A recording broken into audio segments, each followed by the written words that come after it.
Hey guys, so today we're going to do an astrology deep dive on Nina Caliente. Honestly, I never really played too much with this household. I just never felt the need to. I never felt really compelled to. All I knew was Dawn lived there, and it was this mother-daughter kind of thing going on with them. And even when you go in the household, Dawn isn't dating anybody, and most of them think he's ugly, or they're not attracted to him if you have love struck. Didn't mean for Dawn to catch a stray here, but let's move in on Nina and her astrology chart. So when I think of Nina, my first impression of her is, really, who is this girl? I don't know her.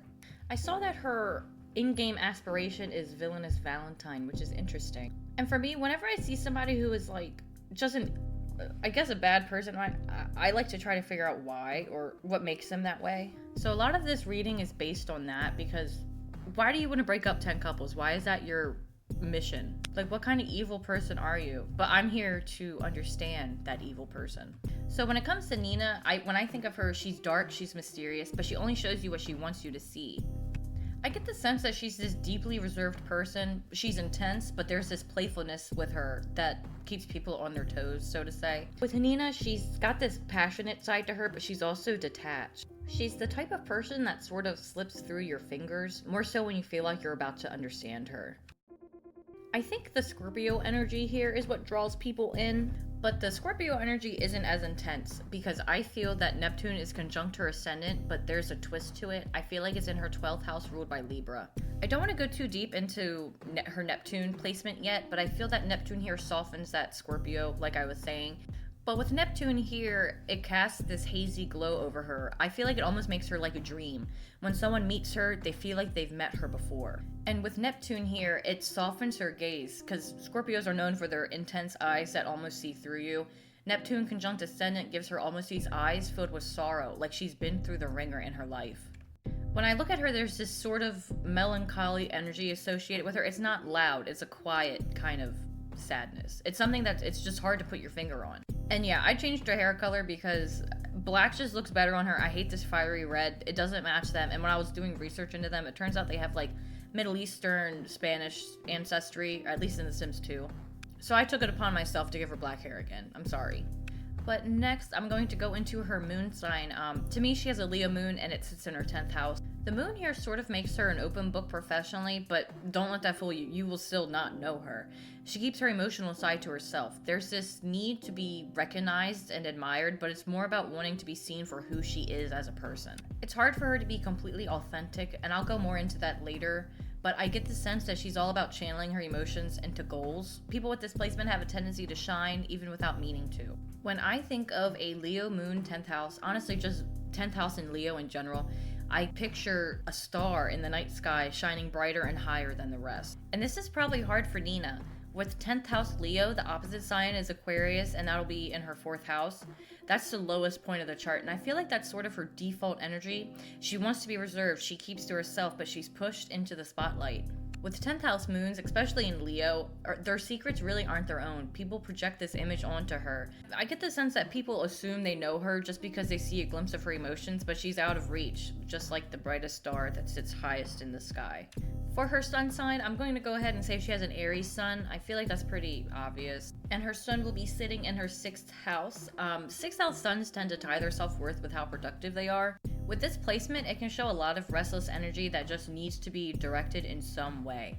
Nina has to always be doing, moving, or just winning at something. Even with no one watching, she's in competition. A lot of people with Sun 6th house, they're really caught up in their body, the health of their body, things like that. But with the Sun sign here, and then in general her overall placements, with Nina, there's this big, question or task at hand for her. She has to learn how to just be. And I have her having her Venus in the 8th house in Gemini. With Venus in the 8th house, their relationships just aren't connections. They're sort of like these intense entanglements. Normally, Gemini is a more lighthearted sign, but in the 8th house, it sort of takes on a darker side. I can see people not only falling for her, but projecting this fantasy onto her. With Gemini, there's a curiosity here. She craves a deep, transformational relationship, but she catches herself before it gets too intense. She's afraid of losing herself in them. This is a natural fear for her, considering she already has a hard time defining herself. With Venus here, I just feel like all lines are going to be blurred, for lack of a better word. Lines are going to be blurred between passion and desire and just obsession and love. Everything's just, it's going to be hard for her. And since we're already in the 8th house, I'm going to go ahead and just say she has a Mars there as well in Gemini, but I feel like it's in a later degree of Gemini. When a planet is at a later degree, like 29 degrees, it is called an anaretic degree. These degrees represent like critical points in a chart. This degree shows somebody who in a past life has mastered this kind of energy before, but it's hard for them to put pen to paper, so to say, in this lifetime. There's this sense of unfinished business for her, especially because of this placement. And I feel like this is a pretty powerful placement for her, with Mars being the traditional ruler of Scorpio. I kind of count this as a secondary chart ruler. I do feel like this placement sort of takes over the rest of her chart. Like, this is a very important placement for her in this lifetime. She probably has a lot of extreme highs, but a lot of lows as well. I can see her sort of craving drama with it sitting in the 8th house. I can see a lot of tension and power struggles. I can see Nina being attracted to very powerful people, like sort of addicted to danger in a way, and she likes to play psychological games, especially with relationships. If she wasn't a Scorpio rising, I would have given her a Sagittarius Mars in the 8th house, but also in a later degree. I feel like with the Sagittarius Mars, it is a good fit for her. I mean, with her impulsiveness, it only makes sense. And when you see the symbol for Sagittarius, his arrow is pointed, ready to go. So we are going to dive into her Mercury sign. I do feel like she has a Mercury that sits in her 5th house in Pisces. I'm going to go into it next, but I do feel like her Saturn sits here as well, and it might be conjunct her Mercury. With that being said, I feel like Nina, there's a certain sorrow that coats her words. I mean, maybe sorrow is the wrong word, but there's a sadness that clings to what she says. Her communication is likely heavily loaded with emotion, but it's indirect. I feel like she would be the type to speak in riddles, and this really confuses people. In my mind, I can see if she was a real person, people wouldn't know if she's flirting with them or not. Like, what she says it's like, what? And I get the impression that she probably listens to calls and signs from the universe. But with her, I feel like she falls in love with ideas of people, not the reality of things. She's not the type to flirt, she enchants people. She isn't charming, she's bewitching. She's this deeply creative, expressive, romantic person, but with her Saturn close, it changes a lot of things for her.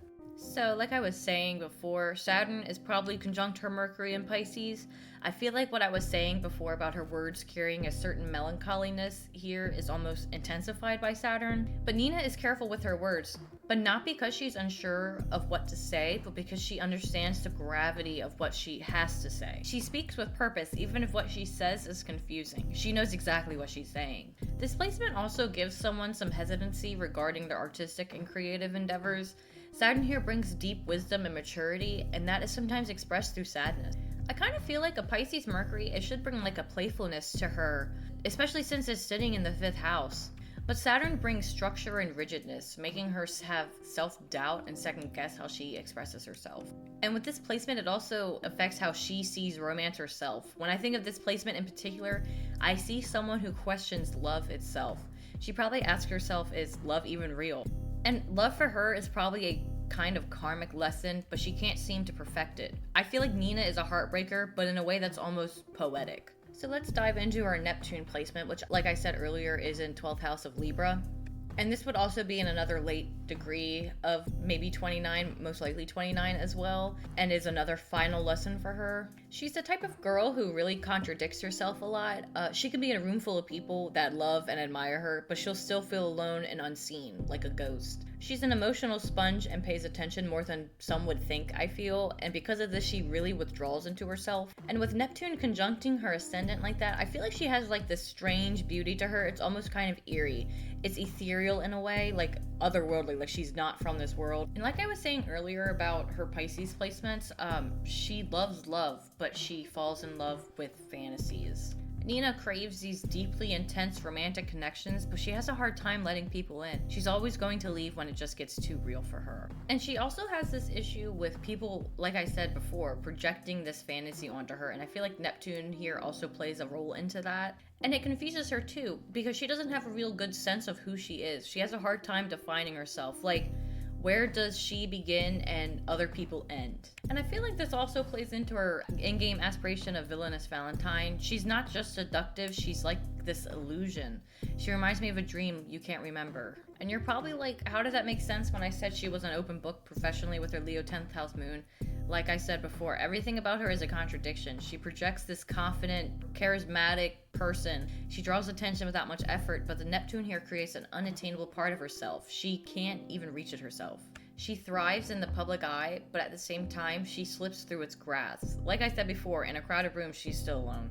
So with her Uranus placement, I like the idea of her having a Capricorn Uranus in the third. With Capricorn here, not only does it take on third house themes of like siblings, communication, stuff like that, it also ties into like societal expectations and authority figures. With her, authority doesn't threaten her. She's threatened by no one. She doesn't follow blindly rules of society. She plays the game until she's in charge. Third house, like I said, also rules over siblings. So with her sister Dinah, whatever the hell it is, I can see that Nina feels her sister took the path that was sort of chosen for her. Nina sort of carves her own path, and this might cause some tension between them. With Uranus here, I can see an on and off again closeness between them, and some kind of, I guess, rivalry is the word. I can see them both being jealous of each other. Her sister is jealous of her ability to rebel without a cause, so to say, while Nina might want that structure and stability that her sister has, secretly, deep down. If these were real people and not video game characters, I could see some kind of like past life karma between the two. It'd be interesting to think that maybe in a past life the roles were reversed. What if, in the grand scheme of things, this is a karmic lesson for them about freedom and security? And since third house rules communication, I can almost see Nina thinking that her sister speaks a different language. It's like they don't understand each other sometimes. It's like they're in different realities, but they're bonded by blood, but just out of sync.